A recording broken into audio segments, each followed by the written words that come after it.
दोस्तों, मैं राधेश्याम यादव आपके अपने YouTube चैनल एजी काका पर आप सभी का स्वागत करता हूं। आज अपन लेके आए हैं पोमोलॉजी फल विज्ञान की सेकंड क्लास, जिसमें आज हम पोमोलॉजी से संबंधित 25 क्वेश्चंस की चर्चा करेंगे जो पिछले कृषि प्रतियोगी परीक्षाओं में पूछे जा चुके हैं या पूछे जाने की पूरी संभावना है। उस प्रकार के क्वेश्चन हमने सम्मिलित किए हैं। शुरू करते हैं अपन आज की क्लास।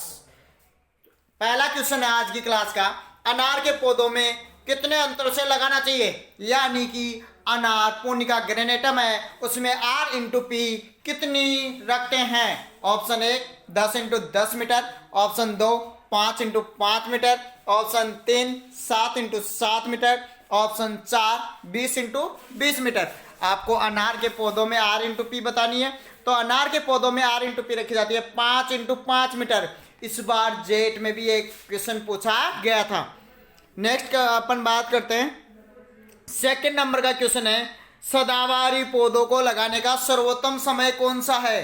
सदाबहारी प्लांट्स को लगाने का सर्वोत्तम समय, ऑप्शन 1 फरवरी मार्च, ऑप्शन 2 अप्रैल मई, ऑप्शन 3 जुलाई अगस्त, ऑप्शन 4 अक्टूबर नवंबर। आपको बताना है सदाबहारी पौधे लगाने का सर्वोत्तम समय। तो सदाबहारी पौधे लगाने का सर्वोत्तम समय होता है जुलाई अगस्त। वर्षा ऋतु होती है वो सर्वोत्तम समय होता है। और पर्णपाती जो पौधे होते हैं उनको फरवरी मार्च में लगाना चाहिए। ध्यान रख लेना, पर्णपाती पौधों को कब लगाना चाहिए, फरवरी मार्च में। नेक्स्ट देखते हैं अपन 3 नंबर का क्वेश्चन, वर्षा ऋतु में पौधे लगाने के लिए गड्ढे कब खोदने चाहिए, कब खोदे जाते हैं, समय बताना है। अगर आपको वर्षा ऋतु में प्लांटेशन करना है तो ऑप्शन 1 मार्च अप्रैल, ऑप्शन 2 मई जून, ऑप्शन 3 अगस्त सितंबर, ऑप्शन 4 नवंबर दिसंबर। तो आपको सही क्यों आंसर बताना है इसका। तो इसका सही आंसर हो जाएगा, वर्षा ऋतु में पौधे लगाने के लिए गड्ढे खोदने चाहिए मई जून महीने में, क्योंकि पौधरोपण के 1 महीने पहले गड्ढे खोदे जाते हैं। नेक्स्ट करते हैं अपन 4 नंबर क्वेश्चन की बात। पौधे हमेशा कौन से समय लगाने चाहिए। आपने पढ़ लिया कि वर्षा ऋतु में पौधे लगाने के लिए जुलाई अगस्त, पर्णपाती पौधों को लगाने के लिए बसंत ऋतु फरवरी मार्च। लेकिन कौन से समय लगाने चाहिए, सुबह, दोपहर में, सायकाल, कभी भी। तो इसका सही आंसर हो जाएगा सायकाल या शाम के समय पौधे का रोपण करना चाहिए, क्योंकि उन पौधों में सफलता प्रतिशत ज़्यादा प्राप्त होता है। ज़्यादा सफल होते हैं पौधे, क्योंकि उनको रात को वाष्पोत्सर्जन क्रिया, प्रकाश संश्लेषण ये क्रिया नहीं करनी पड़ेगी और उस नए वातावरण में अभ्यस्त हो जाएंगे। नेक्स्ट अपन देखते हैं 5 नंबर का क्वेश्चन, पौधे लगाते समय पौधों का मिलन बिंदु ग्राफ्टेड जॉइंट भूमि से कितनी ऊंचाई पर होना चाहिए। जो ग्राफ्टेड जॉइंट होता है वो भूमि से कितनी ऊंचाई पर होना चाहिए। Option 1 5 centimetre, option 2 22.5 centimetre, option 3 15.5 centimetre, option 4 45.5 centimetre.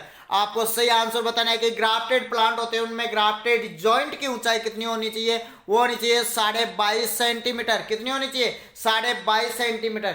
जैसे ये ग्राफ्टेड प्लांट है, इसका ये जोड़ है, ये जमीन से कितनी ऊंचाई पर होना चाहिए, 22.5 सेंटीमीटर की दूरी पर होना चाहिए। अगर इससे कम दूरी होगी तो पानी के संपर्क में आने से वो गल जाता है। अगर ज्यादा ऊंचाई होगी तो तेज हवा के कारण वो जॉइंट खुले जाता है। नेक्स्ट बात करते हैं अपन क्वेश्चन नंबर 6 की, फल वृक्षों को सामान्यतः गर्मियों में कितने दिनों पर सिंचाई करनी चाहिए। गर्मियों का मौसम है तो फल वृक्षों में कितने दिन के अंतराल पर सिंचाई करनी चाहिए। ऑप्शन 1 से 2 दिन, ऑप्शन 2 7 से 8 दिन, ऑप्शन 3 10 से 15 दिन, ऑप्शन 4 20 से 25 दिन। तो गर्मियों में जो सिंचाई करनी चाहिए वो प्रति सप्ताह करनी चाहिए। तो 7 से 8 दिन के अंतराल पर फल वृक्षों में सिंचाई करनी चाहिए। नेक्स्ट बात करते हैं अपन क्वेश्चन नंबर 7 की, फल वृक्षों को सामान्यतः सर्दियों में कितने अंतराल, वो गर्मियों में था प्रति सप्ताह, सर्दियों में करनी चाहिए प्रति पखवाड़ा। कब करनी चाहिए, प्रति पखवाड़ा। तो इसका सही आंसर हो जाएगा 10 से 15 दिन के अंतराल पर सिंचाई करनी चाहिए सर्दियों में। वर्षा ऋतु में सिंचाई करने की आवश्यकता नहीं होती। नेक्स्ट 8 नंबर का क्वेश्चन है, फल वृक्ष के किसी भाग को विशेष उद्देश्य से काटकर अलग करने की क्रिया क्या कहलाती है। फल वृक्ष के किसी भाग को विशेष उद्देश्य से काटकर अलग करने की क्रिया क्या कहलाती है।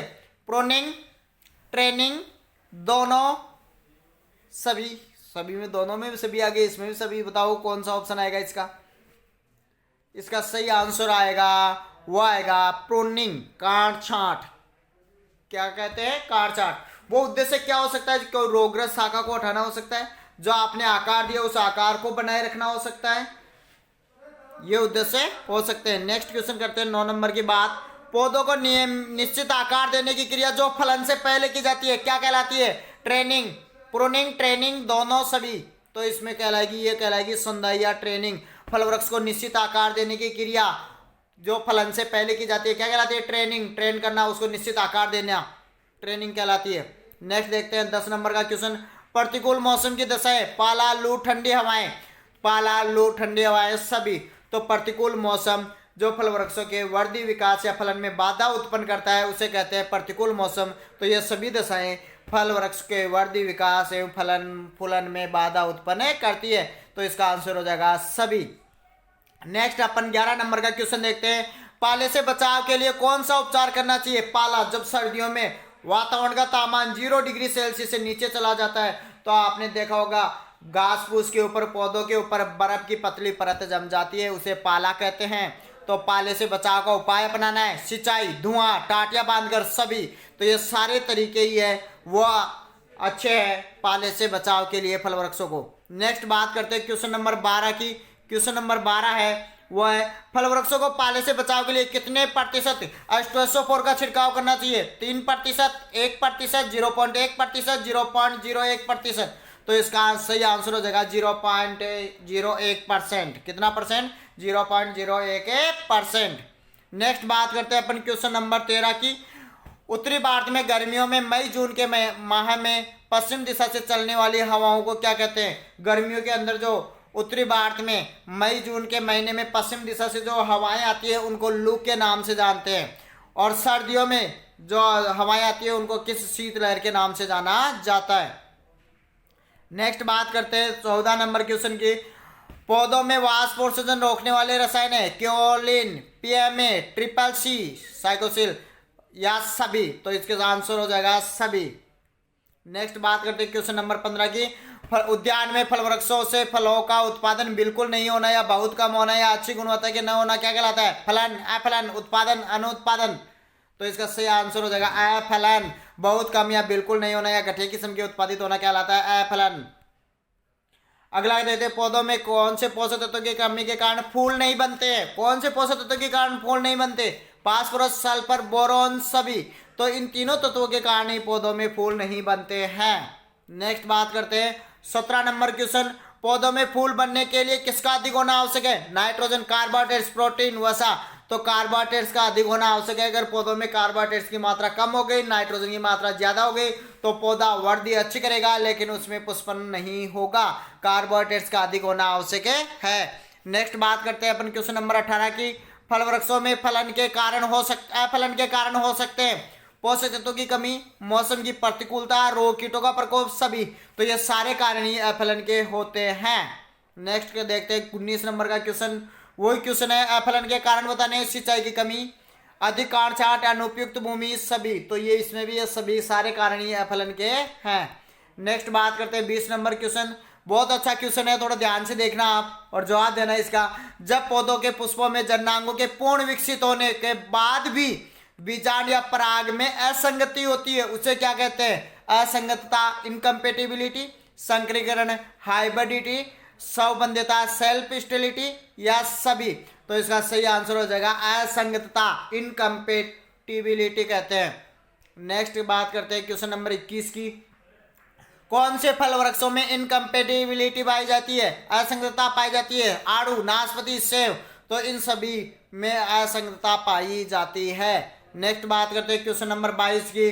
जब फल वृक्षों में पुष्पों में नर पूर्ण जन्नांग, यानी नर पूर्ण जन्नांग का मतलब है नर मादा दोनों उपस्थित है कि उपस्थित होने के बाद भी निषेचन नहीं हो पाता और फूल से फल नहीं बन पाता, इसको कहते हैं। तो इसको कहते हैं सौबंध्यता, सेल्फ स्टेबिलिटी, सौबंध्यता कहते हैं। नेक्स्ट देखते हैं अगला क्वेश्चन 23 नंबर का क्वेश्चन है। कुछ फल वृक्षों में संकरीकरण जब रियलाइजेशन होता है तो गुणसूत्रों का असमान विभाजन के कारण सौबंध्यता की स्थिति पाई जाती है। इससे फूल से फल नहीं बन पाता, उसे क्या कहते हैं? तो इसको बोलते हैं संकरीकरण। क्या कहते हैं? संकरीकरण। नेक्स्ट देखते हैं 24 नंबर का क्वेश्चन। जब एक ही पौधों में नर मादा फूल अलग अलग स्थानों पर, एक ही पौधे हैं लेकिन जगह अलग अलग है, ऐसी स्थिति को कहते हैं? तो ऐसी स्थिति को मोनोसियस कहते हैं। क्या कहते हैं? ऐसी स्थिति को मोनोसियस कहते हैं। क्या कहते हैं? मोनोसियस कहते हैं। नेक्स्ट देखते हैं अपन 25 नंबर का क्वेश्चन, आज का लास्ट क्वेश्चन। मोनोसियस का उदाहरण है तो इनमें से खजूर, पपीता, बांग, कटहल में से मोनोसियस का उदाहरण है वो है कटहल। कौन सा है? कटहल है। कौन सा है? कटहल। ये थी आज की क्लास। अगर आज की क्लास आपको अच्छी लगी है तो इसको लाइक कीजिए, कमेंट कीजिए, शेयर कीजिए। अगर आप हमारे चैनल पर अभी नए हैं तो चैनल को सब्सक्राइब कीजिए। थैंक यू, धन्यवाद।